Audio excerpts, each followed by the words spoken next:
Good afternoon, everyone. The Erie County Sheriff's Office made an arrest regarding a hate crime. Reprehensible, obviously, in its own, but the manner it was done. A victim, Asian female, 5 foot tall, was struck with a pool stick by this gentleman that's in our custody now, Charles Vacanti. Mr. Vacanti will be arraigned in Grand Island Court today at 5 o'clock. The deputies that responded to the call did an excellent job. They followed through. We had approximately 5 witnesses. Presented the case to John Flynn's office, the DA's office, advised us on the charges. Mr. Vacanti was arrested yesterday, and like I said, he's in our custody at the Erie County Holding Center and will be arraigned in Grand Island Town Court today at 5 o'clock. Was this some sort of dispute? How did this all come about? Well, Jeff, you know, it was an establishment, a bar in Grand Island. It was at 4 o'clock in the morning. We're still investigating, and because it's on an ongoing case. As far as the dispute, I can tell you that the two parties did not know each other. There was some racial slurs that were used by the defendant prior to striking the victim. How could you determine that it was a hate crime? Due to the fact that the defendant, prior to striking the victim, used racial slurs towards the victim, and which reprehensible in itself, and then in the manner it was done, obviously. This is a 5 foot woman that was struck by a 5'7", 270-pound man with a pool stick. Did she sustain any injuries? Yes, she did. So the defendant was charged with a felony due to the injuries and due to the fact that it is a hate crime, the assault. It gets upgraded. Is the victim in hospital, treated and released? What's her status? So this occurred on St. Joseph's Day, March 19th.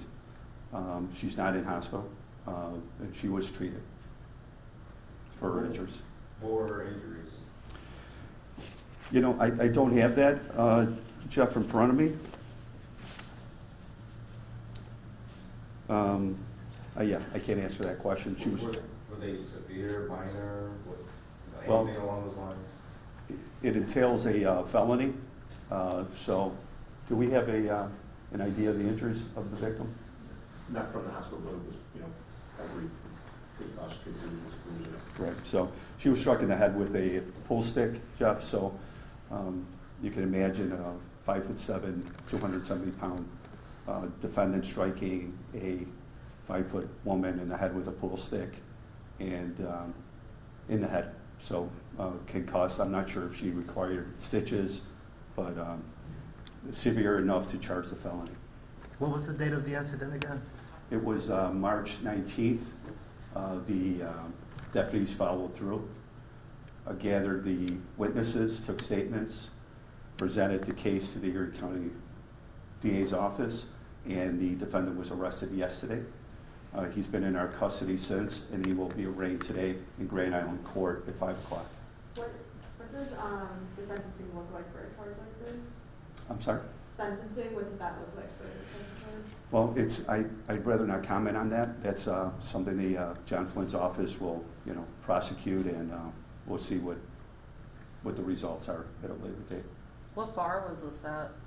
This was at San-Dees Bar in Grand Island, which is SAN/DEES at 4 o'clock in the morning.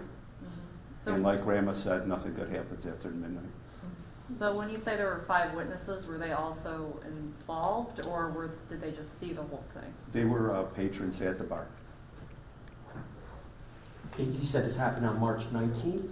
Yes, sir. So it's been a month.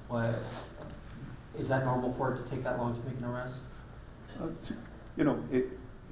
The time is not the important thing here. It's putting the case together so you present it in a proper manner to the DA's office and to have enough evidence, which was in this case, the witnesses, 5 of them, and put together a very good case to present it to the DA's office. So it took a month. You know, in any kind of assault like this, you know, it takes some time for the victim to recover, maybe remember what happened. So it's not unusual. It could be a couple of days, it could be a year, you know. Is there any surveillance video or cell phone video evidence at all? I'd rather not comment on that. Yes, sir. What kind of, I know that he's got a felony against him for this hate crime, but what kind of time could he be serving if he's convicted on all the charges against him? Are you aware of that? Or? I'd rather not comment on that at this time. Does Vacanti have a history of this sort of a thing? Not that we are aware of. And what exactly are the charges against him? So Is there anything besides the hate crime? Well, it's the criminal possession of a weapon that was used, in this case, a pool stick, which wouldn't be a weapon unless, of course, you use it on another person. Can you talk about what was going on before then? Were both these people, were they playing pool? Were they at the bar? Was one of them at the bar? Or, you know, how did all this transpire? So there's these 2 individuals, Jeff, the victim, the defendant, and at least 5 other people, which witnesses, I imagine there's some employees at the bar, and they did not know each other. Now, how they came about the altercation, that's something that I'd rather not comment on right now. But what I could tell you is prior to the defendant striking the victim, he did use some racial slurs and then struck the victim. Okay, so he sought her out, right, to confront her and then strike her? That's how it appears at this time, that after using racial slurs, that he struck the victim in the head with a pole stick. And like I said, the defendant is 5'7", 270 pounds.